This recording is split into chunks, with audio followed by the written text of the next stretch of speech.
There is a voice in your head that has been running non-stop since the day you were born. You didn't choose it. You can't turn it off. And for most people, they never realize that this voice is not them. Today, that changes. Welcome to Until Awakening. If what you just heard resonated with you, stay with me because we're going deeper. And if you're new here, consider subscribing.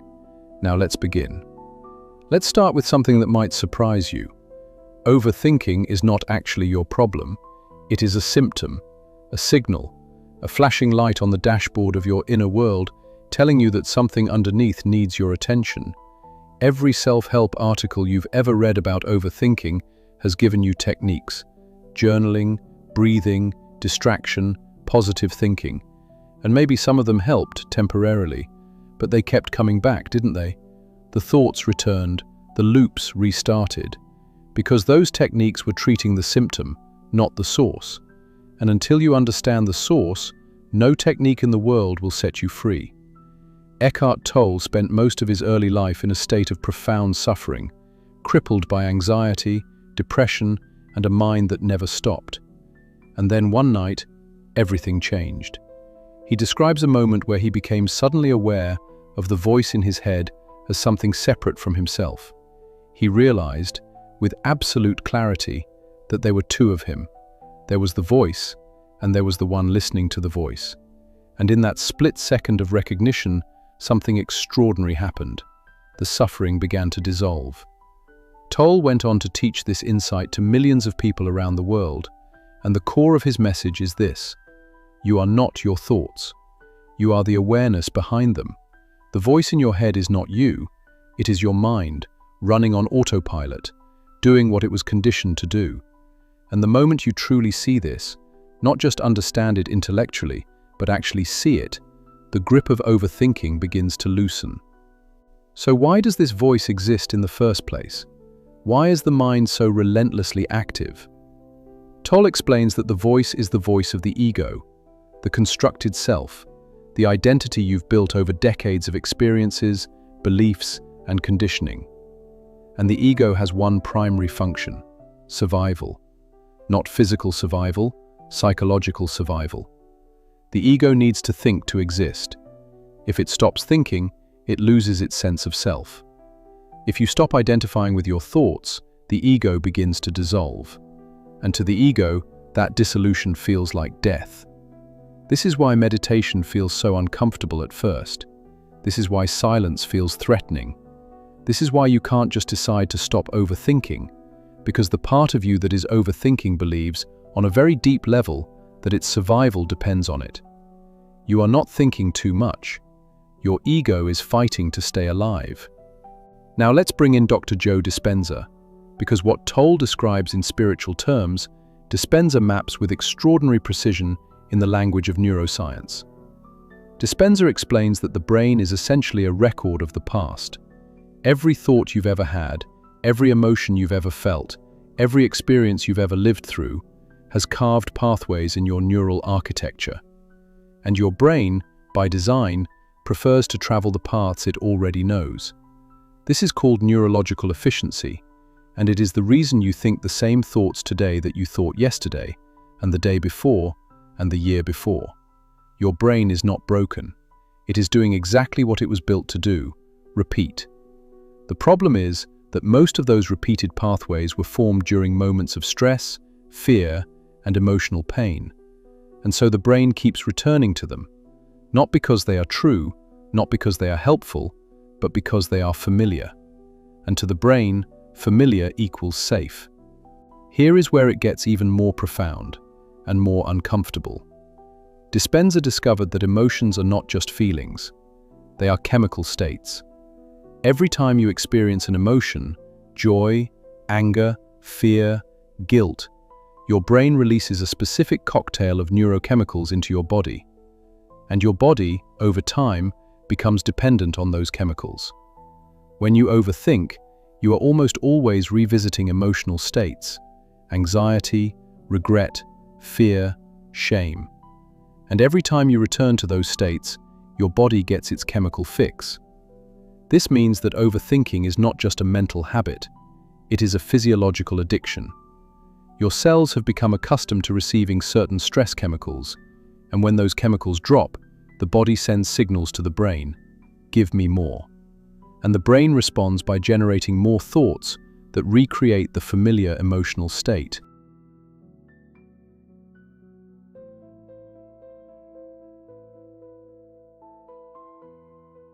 You are not overthinking because you are weak.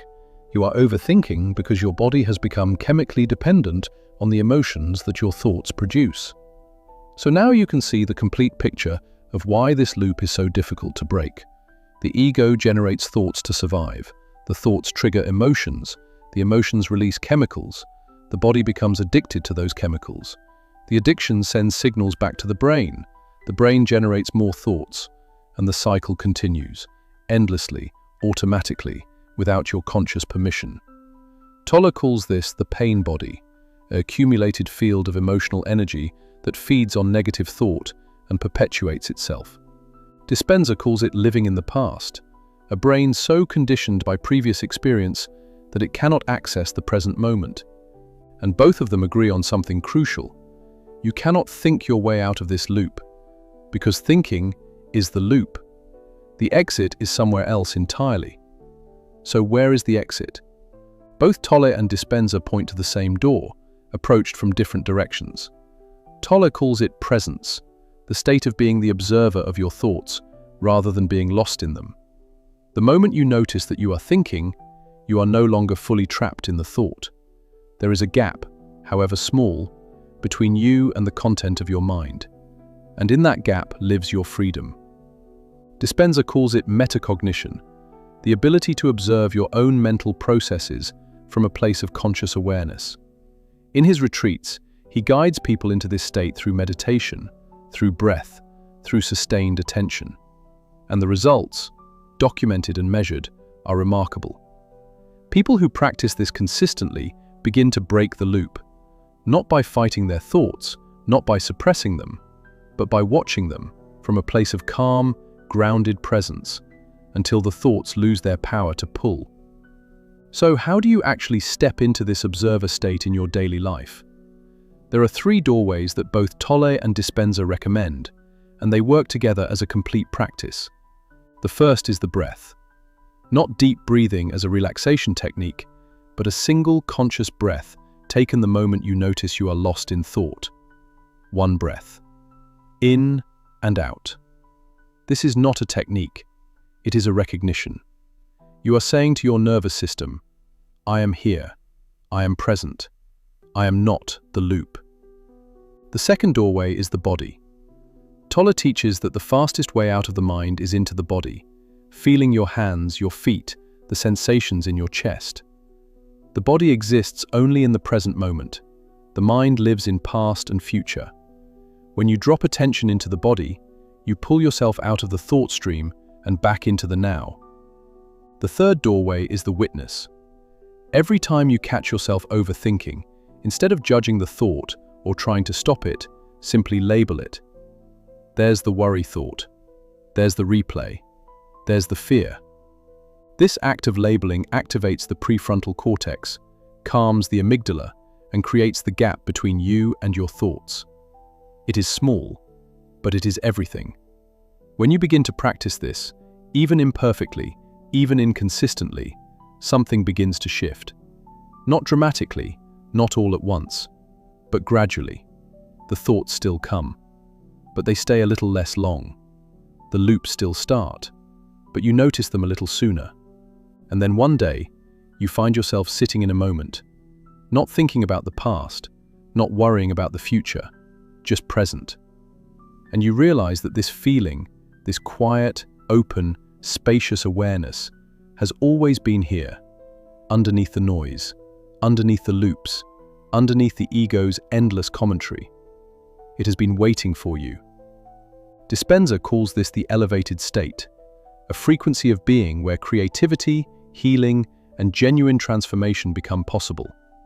Tolle calls it the end of suffering, not because life becomes perfect, but because you are no longer adding a layer of mental suffering on top of every experience. And the ancient Stoics, who understood this thousands of years before the neuroscience existed, simply called it wisdom, the ability to see clearly, without the distortion of unexamined thought. Here is the deepest truth this video has been building toward. You were never broken. Your mind was never your enemy. The overthinking, the loops, the endless noise, they were the ego doing its best to protect you, in the only way it knew how. But you have grown beyond what the ego can protect. You are ready for something deeper. A relationship with your own mind that is not based on being controlled by it, but on understanding it, watching it, choosing, consciously and deliberately, which thoughts to follow and which to simply let pass. This is not a destination, it is a practice, and every single moment of awareness, however brief, however small, is a step in the right direction. If this video opened something in you, if you felt even a single moment of recognition while listening, then I want to ask you to do one thing right now. Share this with someone whose mind never seems to slow down, someone who lies awake at night, someone who has tried everything and still can't quiet the noise. Because sometimes one idea, heard at exactly the right moment, can change everything. And if you want to go deeper into the work of Tolle and Dispenza, into the science and the soul of human transformation, subscribe to Until Awakening. There is so much more waiting for you here. Until next time, stay curious, stay aware, and remember, the moment you notice you are thinking, you have already taken the first step beyond it.